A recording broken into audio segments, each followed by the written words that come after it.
मच्छर आपके कानों के करीब क्यों आते हैं और आप इनसे कैसे बच सकते हैं?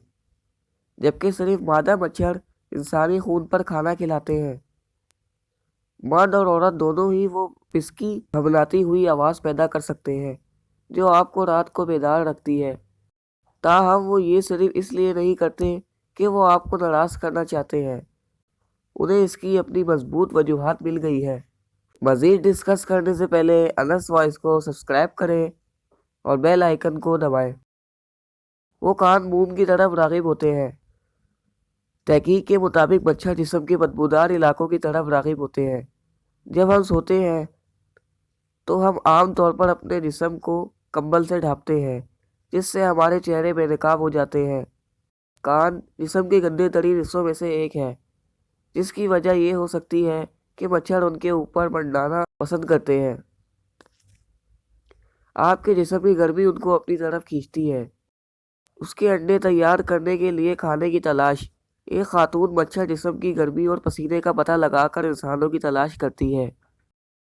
जब हम सो रहे होते हैं तो हम जो कार्बन डाइऑक्साइड खारिज करते हैं वो मच्छरों को अपने सरों की तरफ दावत देती है। यही एक और वजह है कि हम इन्हें अपने कानों के करीब मंडलाते सुनते हैं। किस तरह आप एक पुरअमन नींद को यकीनी बना सकते हैं? मच्छर गहरे रंगों की तरफ राग़िब होते हैं। पसीना दूर रखने के लिए सोने से पहले वज़ू या गुस्ल करें। सोने के लिए हल्के रंग के कपड़े पहनें, चूँकि मच्छर गहरे रंगों की तरफ राग़िब होते हैं।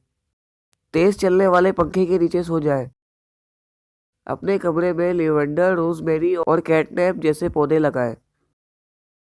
वो कुदरती मच्छर रेपेलेंट कर रहे हैं। हमारे कानों में जो आवाज़ आती है वो किससे आती है? आवाज़ उनके परों से बनती है। अगरचे ये एक परेशान कुन गाना लगता है, लेकिन मच्छर दरअसल आपके कानों में नहीं गाते हैं। आवाज़ उनके परों की तेज़ी से फड़फड़ाने की आती है, जो फी सेकंड 250 मोशंस जितनी तेज़ रफ्तार होती है।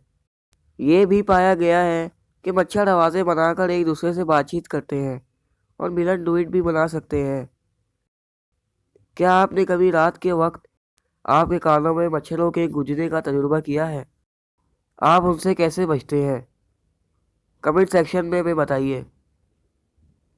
मज़ीद ऐसी मालूमाती वीडियोस देखने के लिए अनस वॉइस को सब्सक्राइब करें और बेल आइकन को दबाएं।